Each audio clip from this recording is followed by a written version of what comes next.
So we're just back from Mass on our first Sunday here in Ethiopia.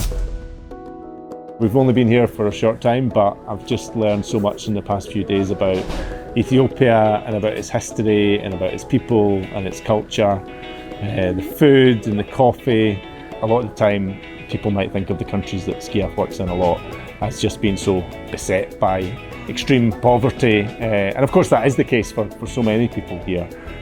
But you can't forget that these are just amazing places with amazing people, and it's great to work in partnership with them to try to build a better world and to do what we can for people here in Ethiopia. Explain what's going on behind you there. So there's a couple of kids here who are lovely and keep greeting us and practicing their English. How are you? Perfect.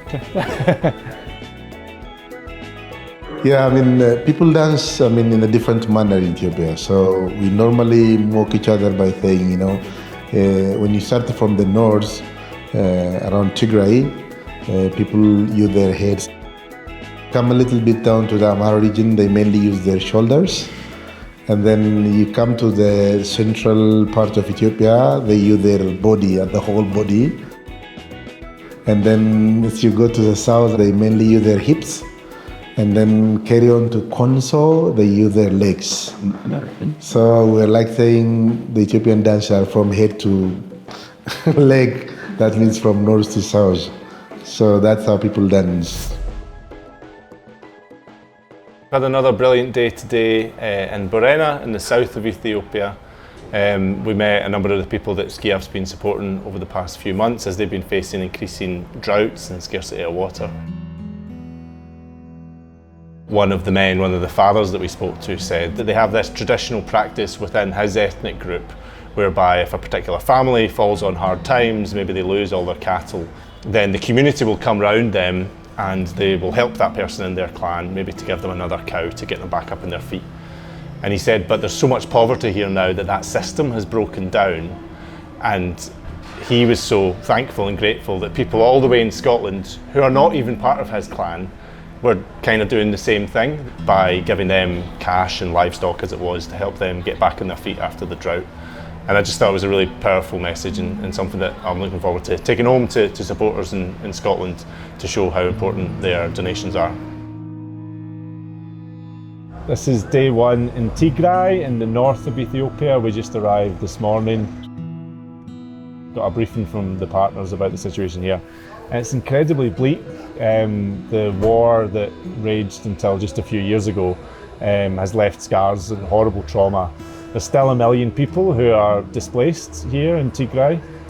About 720,000 of those people are in camps, which have just had their funding completely cut. USAID was bankrolling a lot of the food and wash and all of the things that go into making these camps a safe place to live.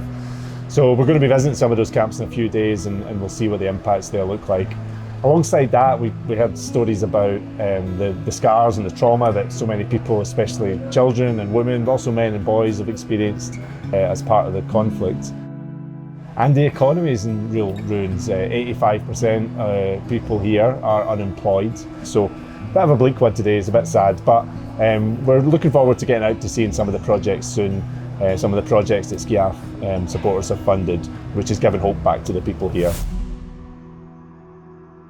I'm speaking to you from Adigrat, which is right in the north of Ethiopia, right on the border with Eritrea. It's about 35 kilometres to Eritrea.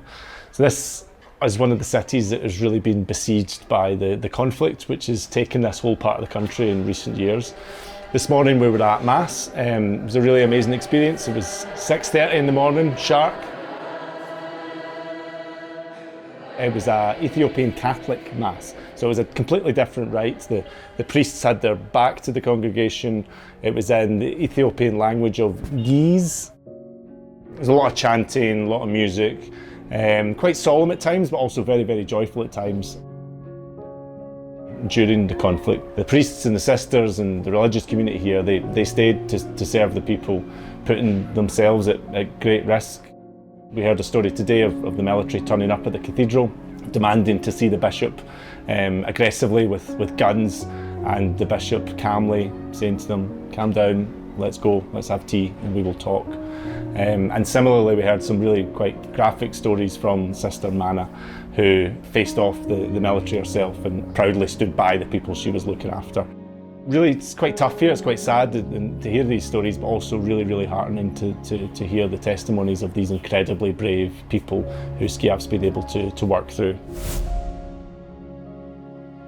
Today we met 3 young women collecting water from a well that SCIAF and our local partners had put in during the conflict a couple of years ago, which was a real lifeline to them.